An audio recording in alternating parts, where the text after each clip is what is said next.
Welcome back to the deep dive.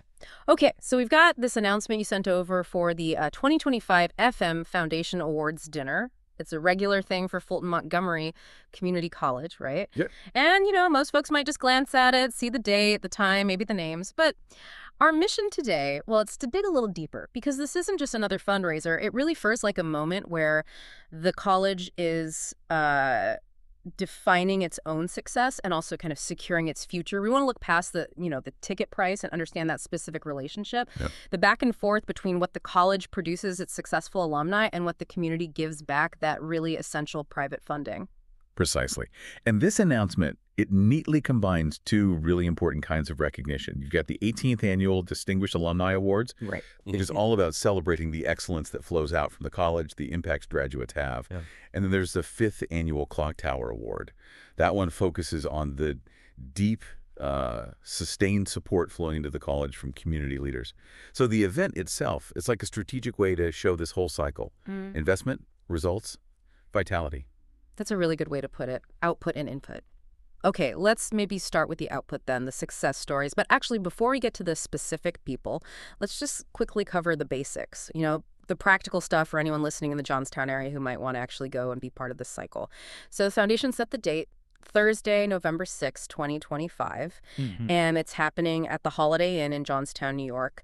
The timeline looks like social hour kicks off at 5 p.m., and then the dinner and the actual presentation starts at 6 p.m. Yeah, and it's important that, the foundation's made it clear this is an open invitation. Alumni, faculty, friends, family, just interested community members, they're all really encouraged to come. Okay. The ticket is $90 per person. And, this is crucial, the RSVP deadline is October 24th, 2025. October 24th. Got it. So if you're thinking about going, you really need to mark that date.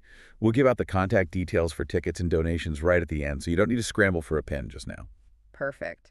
Okay, let's talk about the people then, the ones being celebrated, because this is where the college really gets to define what it means by excellence, right?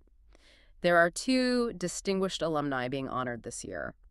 What are the criteria for that award exactly? Well, the Distinguished Alumni Awards, they're really set up to showcase FM alumni whose achievements truly embody the mission of the college. Right. It's basically the highest honor for a former student. It signals that, their career path, their leadership, their service, it all reflects the core values they learned at FMCC. It's the college saying, look, here's the value we provide out in the world. And this year, we're celebrating 2 people, both graduates from the class of 2000. Ginger Cato and Stanislava Mladenova, who, interestingly, went on to get her PhD.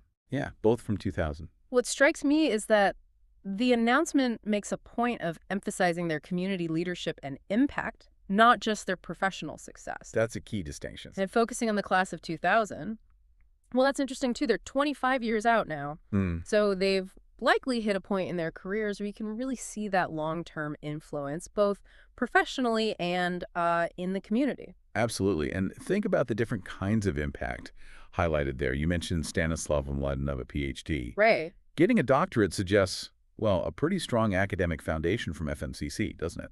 Strong enough for high-level research or academic work.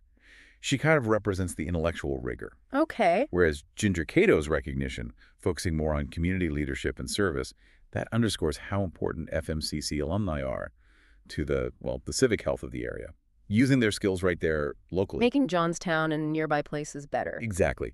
So you see the breadth. Okay, so those 2 represent the output, the evidence that the college's mission is working out there. Now let's switch to the input side, the Clock Tower Award. That's about community support, you said. Yes, completely different focus. How does it differ from the Alumni Awards? The criteria are just fundamentally different. The Clock Tower Award isn't about being a successful graduate. It's about honoring local leaders whose, and this is the key phrase, sustained support has really enriched the FMCC campus and the student experience over time. Sustained support. It's Nice. about being an outstanding champion for the college right now. And the 2025 recipient for that is Delby Salmon. Delby Salmon, yes. So that word sustained keeps coming up. If we connect this to the bigger picture, why is recognizing that kind of long-term commitment like Delby Salmon's, why is that so critical for an institution like FMCC? Well, what's fascinating here is the message it sends, isn't it? Yeah. A single big donation is fantastic, obviously, but sustained support, Yeah. that long-term commitment. Like Delby Salmon's represents. Exactly. Yeah. It signals this ongoing belief in the college's mission. Regardless of immediate needs or specific projects, it builds a kind of reliable foundation, Oh. which lets the college and the foundation plan beyond just the next fiscal year. They No. can think about future generations. It turns what might be a temporary boost into sort of lasting institutional momentum. So this dual focus, celebrating success from the college, like the alumni, and sustained support for the college, like Delby Salmon, it shows they're not just patting graduates on the back, they're also very deliberately highlighting the partnership needed for the college to really operate at its best. It's the whole ecosystem. Which brings us right to the ultimate why. Why should someone listening care about attending this dinner? Beyond, shaking hands and applauding these specific honorees, why pay the $90? Because that $90, that investment, it plugs a really critical gap. The money raised goes directly to support the foundation's work, providing cultural programs, educational resources, student success initiatives. Things that make the experience bar. Exactly. Things that lift the student experience from just, you know, adequate to something really exceptional. And here's the absolute core point.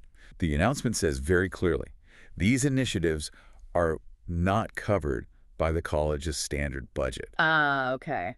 That's crucial. It means without those private dollars coming in through the foundation, these really valuable programs could just disappear. Yeah. Think about what that might fund, maybe emergency aid for a student facing eviction, or maybe special equipment for a new tech program that state funds don't cover. Or bringing in guest speakers, things like that. Precisely. Things that broaden horizons but fall outside the basic operational budget. So basically, your $90 isn't just buying you chicken or fish. It's actually investing in what you might call the margin of excellence. That's a great way to put it. The difference between the college just getting by and actually thriving, it lets them be more agile, maybe help students facing unexpected crises. Something, let's be honest, public funding isn't always great at handling quickly. Exactly right. So showing up, buying a ticket, it's directly supporting that bigger goal the announcement mentions, growing a legacy of opportunity, excellence, and community enrichment. It's a reminder, really. While the college helped shape the careers of people like Cato and Mladenova, it's the community's private support that shapes the college's ability to keep offering those opportunities. And if we connect this to the bigger picture again, this is pretty much the modern reality for community colleges, isn't it? Yeah. Taxpayer money covers the essentials, the basics. Right. But it's private support, often channeled through events like this dinner, that allows places like FMCC to really expand their reach, offer more scholarships, and ultimately make sure that high-quality education stays affordable and relevant for the local area. So what does this all boil down to, this November 6th dinner? It's basically where the foundation makes the public connection. It connects its past successes shown by the distinguished alumni with its future financial health, which is celebrated through the kind of sustained commitment shown by community leaders like Delby Salmon. It's absolutely critical for securing those future opportunities. So, again, if you're thinking of attending, remember that RSVP deadline, October 24th, 2025. October 24th. You can get tickets by calling 518-736-3622, extension 8020, or you can email mtambask@fmcc.edu. That's mtambask@fmcc.edu. And of course, if you can't make the dinner but still want to support these vital initiatives, donations are always welcome. Checks can be mailed to the Foundation of FM, 2805 State Highway 67, Johnstown, NY 12095. Got it. Or you can inquire about other ways to give by emailing fund.dev@fmcc.uni.edu. That's fund.dev@fmcc.cine.edu. Okay, great. So as you, our listener, think about this deep dive, maybe consider that dual nature of the awards. The college is celebrating people who left and succeeded and people who stayed and supported. Here's a final thought to leave you with. How does recognizing sustained support like Delby Salmon's, which takes real time and consistent effort over years, how does that message differ fundamentally from celebrating a single, maybe more explosive achievement? And what does prioritizing that kind of long-term investment tell us about the deep down values and the long-term health of an educational institution like FMCC? That's the legacy question for you to ponder.